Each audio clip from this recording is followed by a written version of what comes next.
E o texto segue dizendo que tem, nesse tanque de Betesda tem 5 pórticos. É interessante ver os detalhes do que está escrito na palavra de Deus.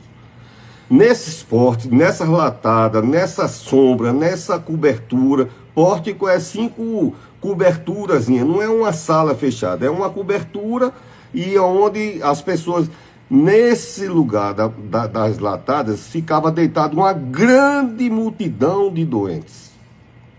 Cegos, mancos, paralíticos, esperando o mover das águas. Pois bem, você que tem a sua Bíblia em casa, você depois vai ler esse texto e vai ver que coisa maravilhosa que Jesus fez, né? A gente acha que a nossa situação é desconhecida de Deus, inusitada por Deus e não entra dentro das convenções do milagre de Deus. Todo milagre que Jesus fez em todo o tempo estava fora dos parâmetros humanos. Desde o primeiro milagre que, apesar de as pessoas falarem que quando Jesus era menino, fez isso e isso, se fez, eu não sei se fez, glória a Deus, continua sendo Deus, mas o que está registrado na Bíblia é que o primeiro milagre que Jesus fez foi transformar a água em vinho. Algo inusitado. Jesus não está dentro de parâmetro nenhum, ele é Deus. E todo nome, qualquer coisa que tenha nome na terra, está debaixo do nome de Jesus. Isso está lá no livro de Atos, né? Então, todo milagre de Jesus é inusitado, mas dentro da realidade daquela pessoa. Já tem a gente que foi ressuscitado assim, não tem não, mas Jesus não quer saber se teve, né? E mais, ele fala com aquilo que para a gente não tem condição de se falar. Ele diz, Lázaro, saia para fora. Bom, o homem tinha morrido há 3 dias. Então não se fala nem com morto, muito menos com um morto que morreu há 3 dias, porque a resposta não vai haver. Até que essa pessoa que esteja falando chame-se Jesus Cristo, Filho do Deus Altíssimo. Aí quando Jesus falar na minha vida, na tua vida, haverá transformação de vinho, haverá calmaria de tempestade. Você já ouviu falar? Está dentro do parâmetro alguém falar com a tempestade? Alguém andar por sobre as águas? Esse é o Deus que eu estou fazendo referência. Isso não é mito, isso não é livro de história, isso não é conceitos antissociológicos, não sei de quanto que está na mão. Isso é a verdade de Deus. A ponto do mundo, a história do mundo ser dividida antes do nascimento desse Cristo e depois do nascimento desse Cristo. Você vê a importância que tem o nascimento de Cristo. E Cristo nasceu e continua nascendo todos os dias na minha vida, na sua vida, no meu e no seu coração, se a gente permitir. E eu desejo muito que você permita que Jesus nasça no seu... Se você já tem Jesus, glória a Deus, que se você declara que caminha com Jesus, glória a Deus, mas eu quero que nasça o poder de Jesus dentro da sua vida.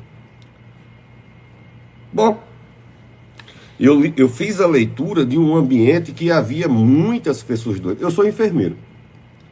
Foi minha primeira formação, isso em 79. Olha como o tempo é velhinho, né, o pastor Marconi? Eu tenho uma pessoa que é uma grande autoridade, ela disse, pare de falar que você é velho. Em 79 eu já trabalhava no Hospital Valfredo Gurgel. 79, 80, 81... até 82, 1982, aí eu fui para o Serviço Público Federal.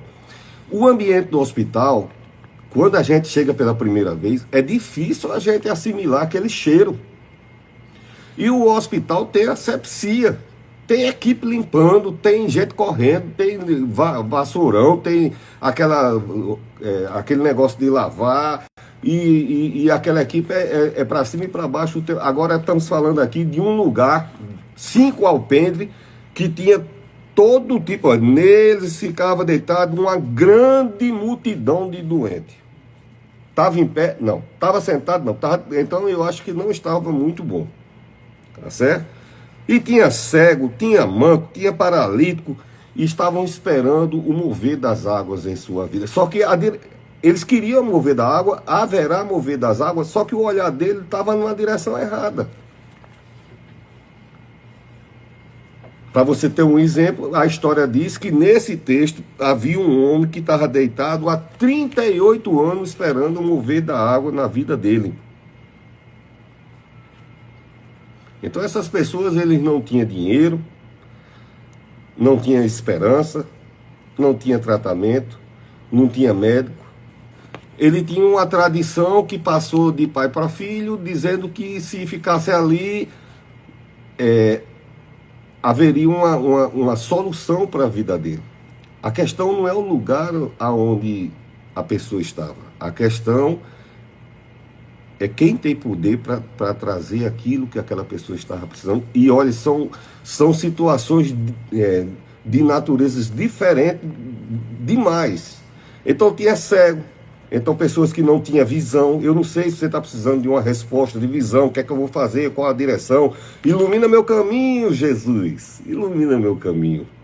Ilumina minhas decisões. Eu não sei se você está precisando tomar uma decisão, iluminar os olhos, a mente. Tinha pessoas que eram paralíticos, não podiam andar, mancos, andava, uma hora está em cima, uma hora está embaixo. Pessoas que travadas. Eu conheço pessoas que são capacitadas, e eu já viajei para a cidade para fazer uma oração em outro estado. Pessoas que eu sei que são preparadas, treinadas, especialistas naquele assunto, mas a vida travada. E a Bíblia diz que Deus tem a chave, Ele tem o poder, Ele tem o domínio, a autoridade de abrir a porta. E tem uma coisa, não interessa se a porta, quem fechou a porta. Eu sei que quando Deus abre a porta na nossa vida, ninguém mais pode fechar. Fica até o final, você que está nos ouvindo nesse domingo, 17 de agosto. Certamente Deus está falando e vai falar muito. Então, haviam problemas pessoais de muitas naturezas. E por que essas pessoas estavam isoladas? Você quer... tem uma coisa da natureza humana que é impressionante. Essa semana, eu não... É difícil eu ficar vendo negócio de influência dessas coisas, assim, eu não me apego muito nisso. Mas a gente bate uma notícia e eu vi que um pastor, né, do segmento cristão chamado Malafaia entrou num processo, não sei aonde. Eu digo, isso é um caminho para o cara se isolar. Quer ver a pessoa ser isolada, você tem um grande problema. Você é requerido, você é abraçado, você é aproximado, desejado quando você está bem. Agora, quando a pessoa entra numa situação de saúde, quando a pessoa entra numa situação social difícil, quando a pessoa está sem emprego, quando a pessoa está sem dinheiro, quando a pessoa está difícil a situação dessa, a sociedade faz de conta que aquela pessoa é invisível. Isso é da natureza humana. Eu não sei o que acontece, mas aí resta só a família e pessoas mais próximas. E a gente não sabe nem por quanto tempo. Se isso demora por muito tempo, com o tempo as pessoas vão deixando de visitar, de procurar saber.